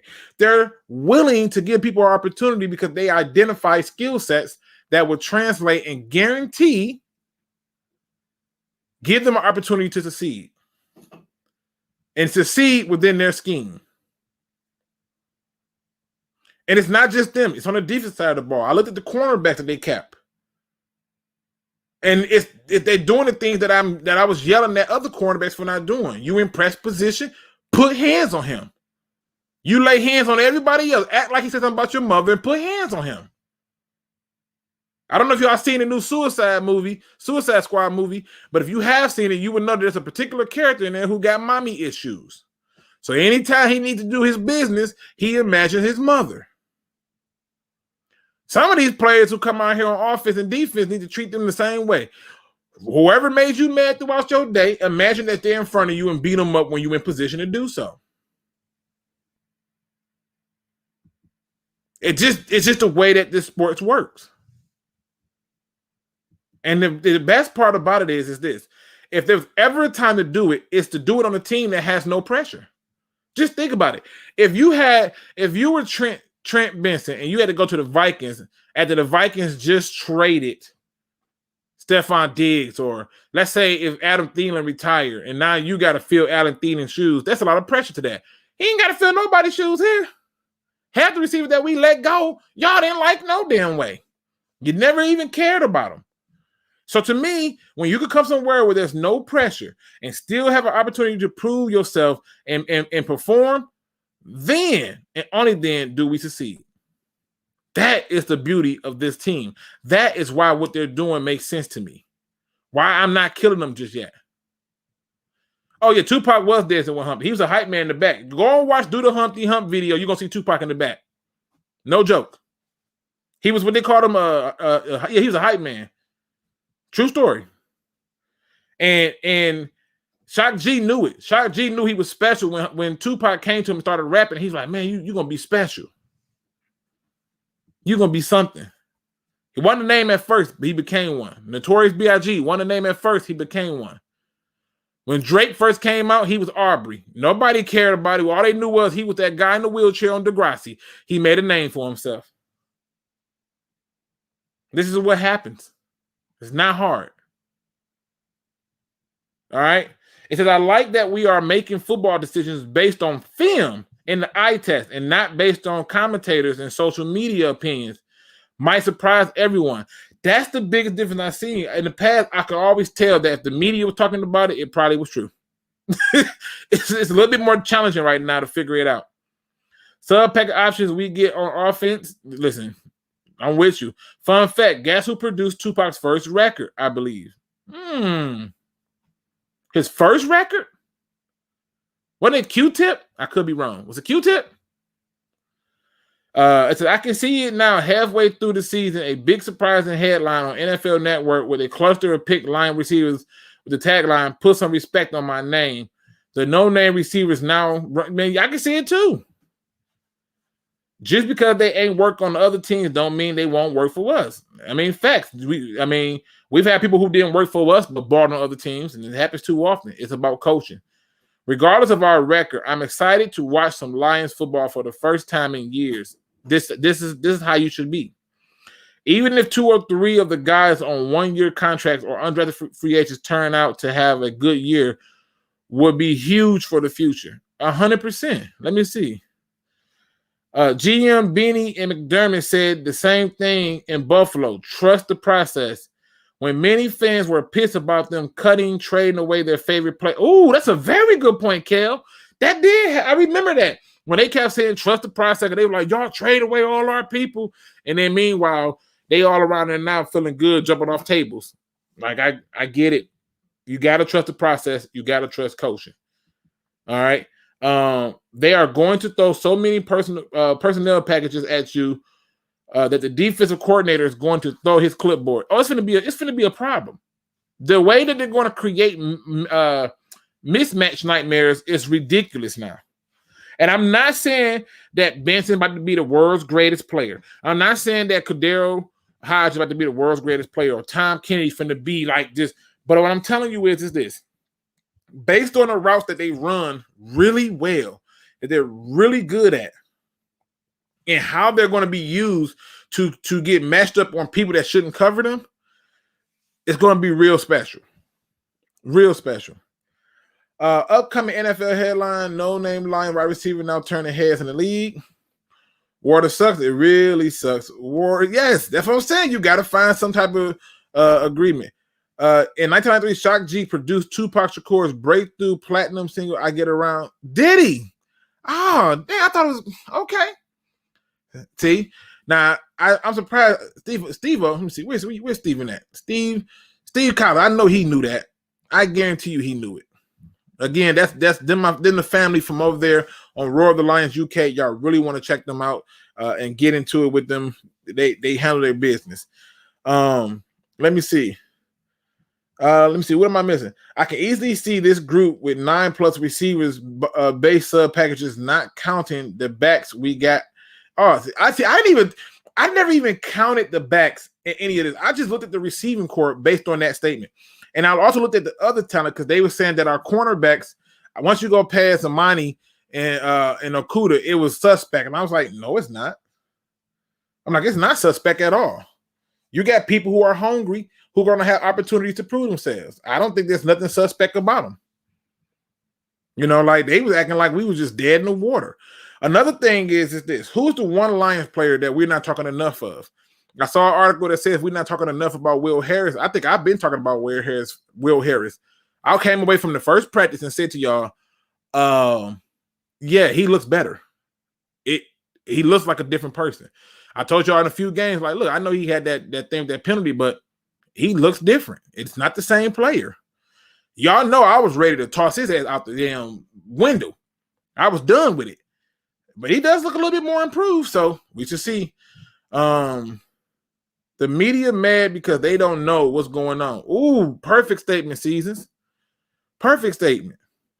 Not a Lion fan, but the Lions don't have a way yet. That's not true. That's not true. We can make the debate about if they have a way or not. But I'm going to tell you, when I say the Lions way, that means that they're not doing it the Patriots way. See, when they brought in Patricia, it was the Patriots way. That's what they were trying to do. They were trying to get things done the Patriots way. Now they're said we'll find our own way. And that in and of itself makes it the Lions way. They're not trying to mimic or copy anybody else. They're just simply doing what they need to do. Therefore, that's their way. The Lions will be a team that will confuse other teams for years to come. I can see it. Luke, have you thought about breaking down the 49-53 to show the people what we are up against? I am already working on it. So what I'm doing is I am literally going through their entire roster, looking at numbers, looking at film, trying to figure out what they lost. I mean, already I can tell you this. In the first week, they got a few people who are questionable to play, starting with their receiver, IQ. I hope I said his name right, and their backup quarterback, who is soon to be future quarterback, and Lance. So those guys are listed as questionable. But yes, I'm already working on that particular breakdown of that. I'm trying to get it so we can get it done. Tupac's first rhymes on a Digital Underground album. This is true. Steve Collins is like not normal when it comes to this hip hop stuff. He has reminded me of things I forgot, shown me things I didn't know, and had me all in all feeling like I was home, like how much I missed what I was not doing. He is a delight. So if you are a fan of hip hop, you in a Discord, Steve will scare you. This man right here will scare you. He scared me. He knows his stuff. It's 100% dope that he knows his stuff. Steve is busy picking his big fantasy team. Times is hard in these streets, you know. You must count the backs. I know, but I didn't count the backs because I was just thinking like, you know, I'm trying to give the most logical reason to take any expectations out so people couldn't argue. Games are not won or lost on paper. They still have to play the games on the field. Anything can happen. That's the no name becoming household names. Yep. Lion King Priest Minister Football Luke G. Baltimore 2 wide receivers on IR week 3. See? And let's see. We got Roar of the Lion. Oh, we'll see about that. Look, he said his fantasy team finna get at you. Matt, he said you in trouble. It says, I don't think we are talking about Jonah Jackson enough or Kabine. See, I think the guy we're not talking about enough is Tom Kennedy, and I think the guy who's going to play slot corner. So if AJ Parker is the slot corner, I don't think we're talking about him enough. I think those are two guys that we should be talking more about. The Lions do have a way. It's the Lions way. 8 former player coaches on this team say you are wrong at Lions fan, not Lions fan, not. No, I mean, get it. Don't sleep on John Penisini. I ain't never slept on him. I knew he was special when I was like, bro, they not. See, John Penisini and Levi, they very similar. You can double team them, but you ain't gonna move them nowhere. I don't care what you do. You won't move them, but they'll move you. So I'm not sleeping on him. I think we do need to talk about him a little bit more. But I think the Lions did a very good job of keeping their stuff under wraps. Not a Lions fan, but actually Tupac tried to get his breakthrough in New York, but couldn't get opportunities. But to New York, went out to Oakland, and Shock G gave him a chance. I think that's how it goes. Whatever it was, I remember him in the back of the video doing the Humpty Hump. like no matter how you clean it up, he was in the back of the video doing a Humpty Hump. Game 1 biggest matchups is our nose tackle groups versus their interior 3. Yeah, that is like I can't even argue with you. That has to be it. But I'm gonna add to it. I'm also going to be looking at our rush attack versus their run defense, and their run defense versus our run defense versus their rushing attack. And I think we will win in that department. The Lions way is the Detroit way. The underdog with a chip on the shoulder. Detroit versus everybody. Adam Walker nailed it. That's exactly what it is. There is a Lions way, 100%. I think no one talks about Sheila enough. Now, hold on. Go Lions. Now, you may remember this. Do you remember when they announced Sheila Ford as the owner, how excited I was? And I had so many people in the chat, my own fellow family was like, bruh, she's still a Ford. I say, no. This one different. She know how to text. She know how to send emails. She was an athlete herself, and she was not a sucky athlete. She actually won games. She's going to be different than most of the people who took over in her family because there's another part of her that wants to win. And two, she's a lady with pride. And there's nothing worse than having that combination. And I got made fun of. Remember that? It says she has made more major moves for the Lions in 1.5 years than her parents in the bare minimum last 10 years. You get no argument out of me, or in the words of Plies, I can't argue with you. I'm just saying. Trent Boy, I hope I said that right. Steve already scared me. I told you, man, this dude know his stuff. There's very little to talk about Tyrell Williams. What are your thoughts on that, Luke? I think when you look at Tyrell, there's very little talk is because not too many passes are going to be going to the outside. That's why. Most people expect for the same thing that you saw with Cooper Kupp and Robert Woods to kind of be replicated here again in Detroit. That's what they're saying, where there's a lot of inside routes or outside routes from the slot, but I don't think too many passes are going to be going out to those receivers, whereas in the past under Stafford, we really did focus on getting the ball down the field to those outside guys. We rarely worked the middle. I think it's going to be the reverse. We'll work the middle and rarely throw it to the outside. That's why you're not hearing too many things about Tyrell Williams, but he's going to make a lot of people pay. He's going to be a problem for a lot of people because when they start to come up underneath and you're giving him one-on-ones over the top, he'll win those matchups. And I think you will see more and more talking about Tyrell Williams. All right, let's see. Sheila and Brad showed up to your house in a limo with all black on, with black hats. Hey, sometimes it is what it is. Watching this North Carolina Virginia Tech game right now to see what the hype about Sam Howell is. He's super mobile and has somewhat of a cannon, in my opinion. I think he has one of the better deep balls, but I think people like try to compare him to like Baker Mayfield, somebody who can, run around and stuff. But Sam Howell's test is going to come a little bit down the road, and so I'll be paying attention to that too. And I forgot that game was even on, so thank you. Replay game over here. The Lions haven't done anything yet on paper is one thing, but never show consistently on the field. Tom Kennedy finally made the 53-man roster. Yeah, the school he went to even announced it because, they was talking about it. And I saw another article that was written where it says that, one of the biggest signs that there's a turn of the tide with the Lions is a lot of these undrafted late-round draft picks are making the team, whereas in the past, they never made the team. And it's one of the reasons why many of us fans didn't get irritated or frustrated when we trade away a 5th or a 6th or a 7th. And me, I'm up here yelling and going, hell no, we don't give up no draft picks for no Everson Griffin. And, oh, no, we don't give up no – because I know that those important picks are different when I see a team keeping those players. Like they was drafting to the end of the draft with a plan. So I see it. Now keep those questions coming, people. Like I said, I'm answering them as I go. Before I get into the final thoughts to let y'all, enjoy y'all weekend. I want to always try to do my best to give you guys something to listen to while you at work, something to get pissed off at.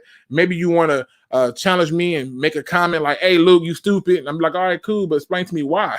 Like, I don't even care if you call me stupid, but tell me why, So just putting it out there, I want to give y'all something, to work with. Do my best that I can. Tupacalypse 9, let's see. Penny C was moving people with a softball size group. That dude, he was hard to move. I think people are sleeping on these veterans, Flowers and Collins. I think Collins is in trouble. By virtue that he might be a one and done with this particular group. They're going to find another linebacker. He's had to perform to keep himself here.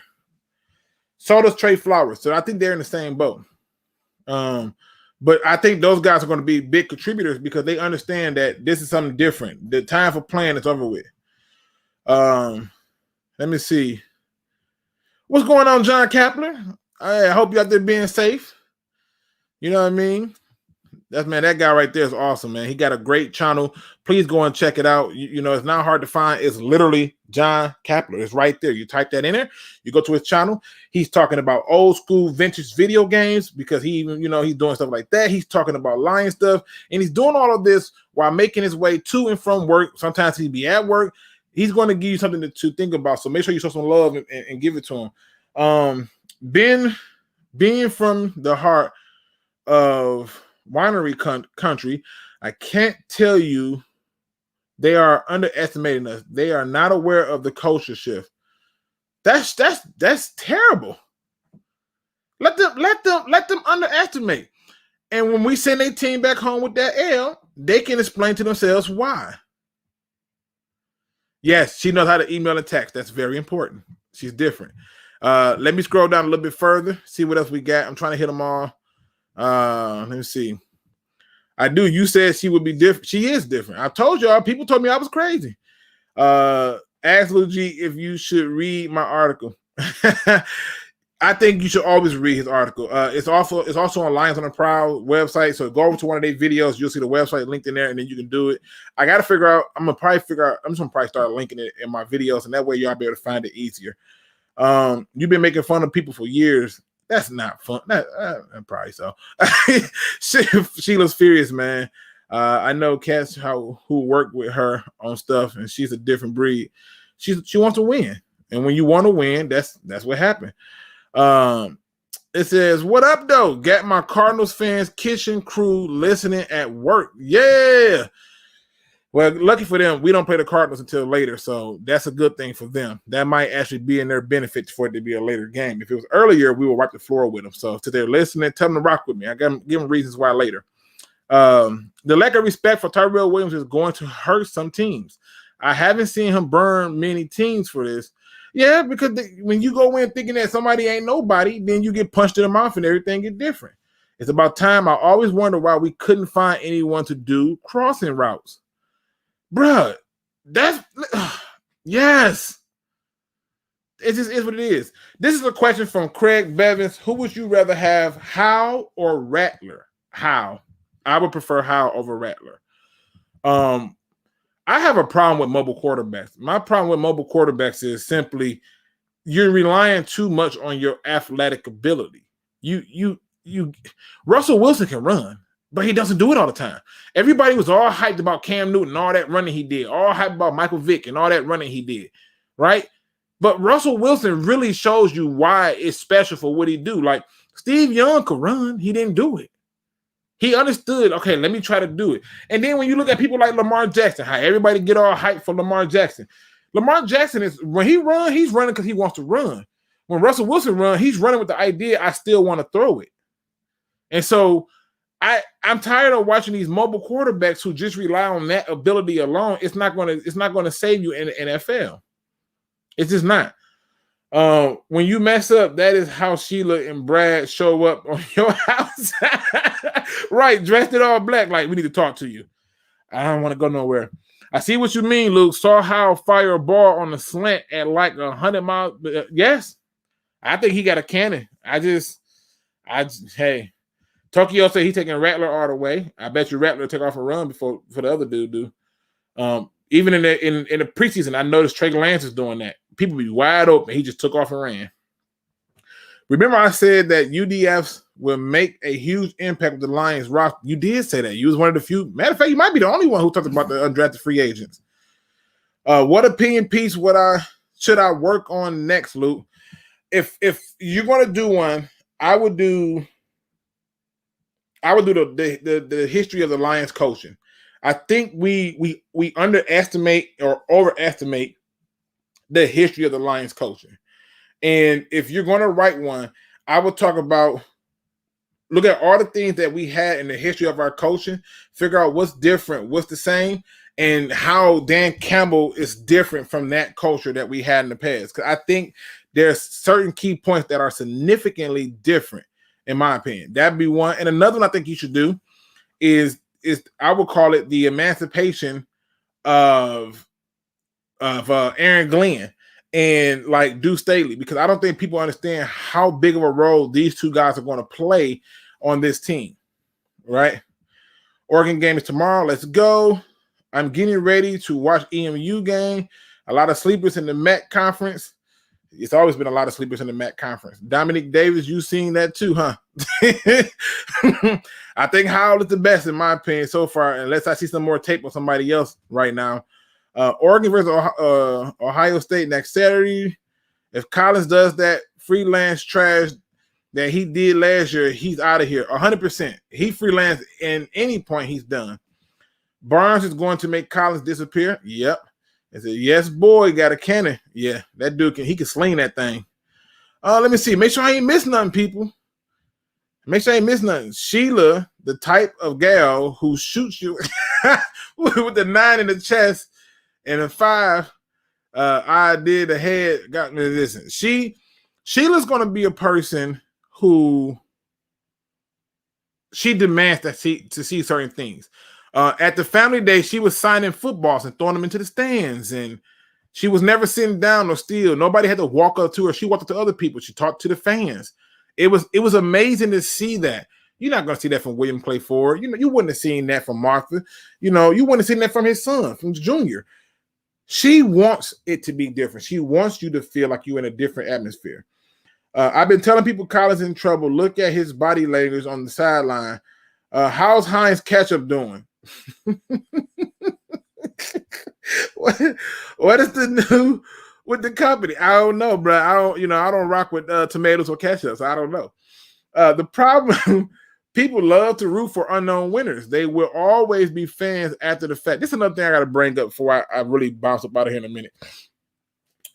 I was on Free for All Friday on Lions on the Prowl, and a guy came in there and he said, we act like the 49ers are slouches. They were in a Super Bowl 2 years ago. And I was like, yeah, because 2 years ago, I was 2 years younger.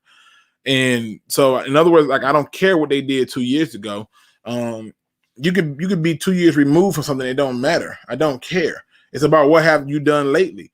And so he goes, well, I don't think Lions fans should have high expectations. And it irritated me because I think you should have high expectations. If you don't, then don't get mad when they don't do anything because you don't have high expectations. Now, when I look at this idea of trying to do it, I ask the question, why is it that we can always explain certain things for other teams but negate to see the flaws with us? Because he tells me, well, they ain't been good because they ain't had a quarterback. I said, but we ain't had a coach. We ain't had a run game. We ain't have competent defense. Like, I don't know what you want me to tell you. And as a fan base, we have to be able to start to acknowledge that this team has its flaws. This team has its issues. But we cannot continue to make excuses for other teams and then downplay ours and act as if though, well, this is just who we are. Change the standard. Change your attitude. Require more. Desire more. And you'll be surprised what happens. Sheila's supposed to know how to email and text. That ain't surprising. What you got just down eating. No, what I'm just saying is this. I'm just saying that she's supposed to know how to do it, but I'm saying that other people didn't. That tells me she's at least within this generation to be a part of the known and stuff. She can tell you the latest then. I guarantee you she on IG. So it said, what you just got done eating? Nah. Steve Young would be my quarterback if you could choose any quarterback that has ever played. Dude was special. You got to know how to sit where you got to sit. Those kind of quarterbacks think run first, and that's why I don't like mobile quarterbacks. Sheila's strong enough to be humble, doesn't act like she knows everything about football, but she understands hard work and with that competent people. She is surrounding the franchise with the right people. All right, listen. Omar says, "Fat Lou G, mobile quarterbacks depend too much on their ability. It sucks." What rookie do you think has the biggest impact this season? Season on the Lions this year. My sleeper is AJ Parker. Honestly, Derek Barnes and Amon-Ra St. Brown. I lost my stuff during the draft show because we took those two players. I knew what they brought to this team. They're going to change the way people approach us. They're going to change the way people game plan for us. It's too hard for you to have to worry about that guy in the slot and then TJ Hockenson. Then on the defensive side, you got to count for him. But guess what? Brad Holmes said it. We got dogs on the D-line, people that can win one-on-ones and win matchups. That is the important part of it. Luke, what is your take on Aaron Glenn teaching his defense that they're actually an offense that tackles? I love the idea of that, because what he's basically saying is if I understand what they are doing on offense, if I understand what they're trying to do or what they're going to do, and all I got to do is simply go, oh, so he's trying to run a slant. I need to be here. It's just that simple. It's one of the things that you hear Tom Brady often talk about. Why retire when I got all the answers to the test? I think it's a brilliant way to teach people that, because that's how I learned. When I was playing, my first defensive coordinator and linebacking coach was all about just the defense. And for the most part, I did pretty well. But then by the time I got a real guy, like a real guy, and it happened to be somebody who actually made it to the NFL, who started teaching, it was a whole different way. I was going into the linebacker meetings thinking we finna learn about linebacker stuff, and we learn about everything on the offense. Yeah, if you the tackle, what kind of block you doing here? I'm like, what? But he wanted you to know these kind of things because it helps make your job easier. Got it. Maybe we can collaborate on a G and Deuce article. 100%. Hit me up. I'm always here. I was the only one that talked about the undrafted free agents making impact on the Lions roster. People would ignore me, then come back and ask how. Now they say I'm right. Anytime I tell anybody, you can make whatever statements you want. Will it age well? And yours is aging really well, so that's good. What if the Rams are a complete dumpster fire? Then kudos to the Detroit Lions for making that trade, because now you're in a position to where you can either make your pick at a very high spot or trade it out and get more picks down the road. Whatever it is, it puts you in the driver's seat, and that's the best part that you want to be in. I don't think there'll be a complete dumpster fire unless somebody gets hurt, and it's very possible Stafford could get hurt. But if they are, then you're going to see the Rams probably having some rough patches in life, because they're going to probably fire McVay, and things will go strange from there. Luke, the Lions is going to run a modern-day run-and-shoot offense. I never thought about that. Not a Lions fan, but I never thought about that. You could be right. I would have to examine how that would look, but you might be right. Damn, now you got me thinking now. Praying that the Rams are dumpster fire. Well, we know you are, Dr. Detroit. we know you are. Let me get up to the bottom really quick. Collins can't cover anybody. He was protected in New England with a lot of their scheme. Yeah, this is, you can get me to argue with you. You think we're going to be a rude awakening for the Rams fans? No, because I think that they could be a Super Bowl team. I really do. They have the pieces. You just need Stafford to stay healthy. That's what it is. What you just getting eat? Oh, what are you getting to eat today? I actually cooked. I made something today. I cooked Cajun Alfredo. So Cajun Alfredo is what I made. So not a bad cook. Sheila is smart and savvy. Salute to Detroit Foolish. The comedian was in hit and run accident on Detroit West. Wait a minute, for real? Is that real? Was Foolish really in a hit and run accident for real? If so, man, that's terrible. Let me see.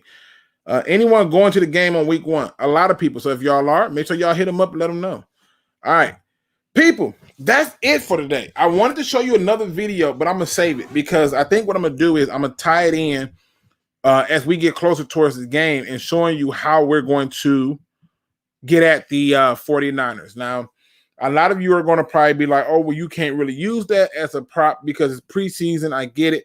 But there were things in preseason that they were doing that were remnants from when they had a guy like Robert Saleh. And I don't expect them to make too many huge changes from what they did with Robert Saleh. I just don't see it. I could be wrong. Just don't see it. Yeah, they neglected O-line big time to sign Jalen Ramsey. So that's why they brought him there, though. They brought him there because they know he can work without those things. That's why they went for Stafford. When you're talking about a quarterback that don't have protection and still perform, who's better than Stafford? You can't tell me Patrick Mahomes is. I saw what happened to him in the Super Bowl with no offensive line. So that's just 100% what it is. Luke, part 1, I broke it down to them about why the undrafted free make the impact on the roster. That's another good article that you can do right there, Ferg. The impact on, the impact of the undrafted free agents who made the team. He sure wasn't a hit, man. Damn, that's crazy. That's why I don't watch the news, man. I get enough negativity with the work I do. Chris Cashbar, the Rams interior O-line wasn't looking like it's totally fixed. I think the league got McVay's number. Yep. Off work, what I missed, Big Luke, you're going to have to hit the replay game, but we just talked about receivers. I showed a little bit of film on our newest receivers. We talked about this idea that we were in, like, receiver hell. I disagree with this belief. I think it's just a matter of that you don't know any, like, not you, but the people who write about it didn't have anything to go by, and therefore they put us in this terrible position, and I don't believe it. Yes, Chris, I'm with you. Someone hit him and kept going. He's in the hospital and saying he want to stop all this in the city of Detroit. The truck hit him at the light and kept going. Unbelievable. Yeah, I was going to do some player spotlights. Okay, man, we're going to have to get together. I'm going to get you I got some ideas that you can write about, and I think you would be the perfect person to do it. Plus, I got some research already done for them. All the coaches here with the Lions is the same. It's not consistent. You may not get a one hit, and then it's downhill the rest of. Well, I think it's going to be some differences. I think if he do the research, he'll see. I think you'll see too. We go back a little bit. I was talking to one person for about a few hours. They're a Lions YouTuber. They said, Jimbo, wow, I ain't know that. I try my best to do research. So if I don't know, I don't know. But I try my best to see it. I see Howe's talent, but he's definitely missing his 2 running backs from the last year. Oh, hell yeah. Any good quarterback needs a run game, and it is what it is. All right, good people. Listen, it's Friday. You all came here to rock with me. I think we hit 100 even at one point. I could not be more impressed with y'all ability to show up as a fan, to show up as a pride, to show me that support, to show me that love. So to you all, I salute. I thank you all for rocking with me, being here on this Friday, spending your day with me. I could not say it enough. Thank you. I really do appreciate it. You know me, I like to make sure I end every show on a positive note because it's important that we do that. You know what I mean? That we end it on a positive note and not get so caught up in the negativity. It's a lot of things going on in this world. So my goal is always to, when you come here, to have fun and enjoy it. Even though when I rant for good reasons, it's for you to have joy. So I end every show on a positive note. Today's positive quote doesn't necessarily come from this person, but it's inspired by this person. And I'm talking about one Mr. Kobe Bryant. Now, I know Kobe has said a lot of things over his time, a lot of prolific things that many of us may not have thought and do it. Did you write down prospects yet? I got a few. I just can't go tell you about them. I'm watching them though. I'm watching them because I do it based on what I believe the Lions' needs are. But yeah, I got a few. Kobe Bryant says, I can't relate to lazy people. We don't speak the same language. I don't understand you. I don't want to understand you. I'm going to say it again.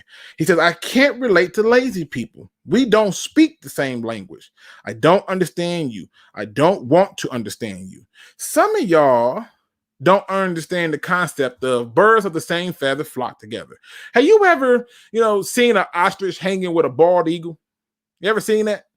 You ever seen a penguin hanging with a owl? You ever seen that? Has anyone ever in their life ever heard of, at any point in time, of a damn pelican chilling with a damn parrot? No. And you know why? Because some of y'all are hanging around people who do not belong in your flock.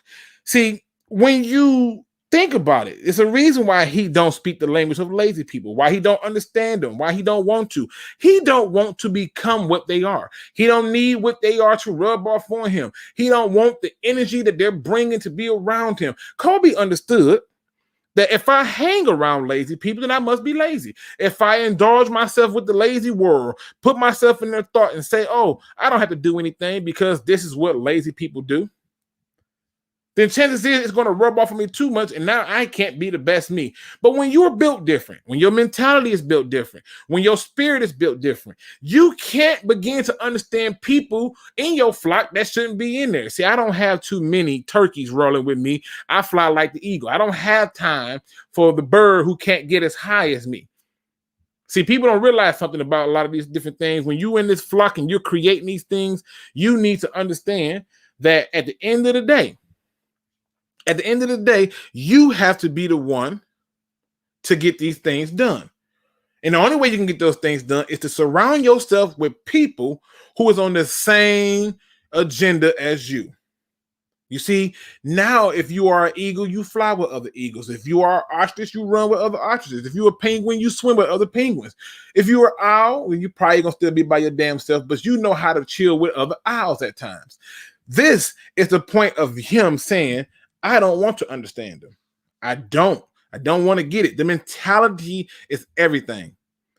I'm going to tell you right now, the weekend is going to be long for some and short for others. Take that time to evaluate who's in your circle. Take that time to evaluate who's around you and ask yourself, what are they bringing to the table and that's going to lead you in the direction that you're going? And if the answer is nothing, then at the end of the day, you might need to ask yourself, why are you trying to attempt to understand lazy people?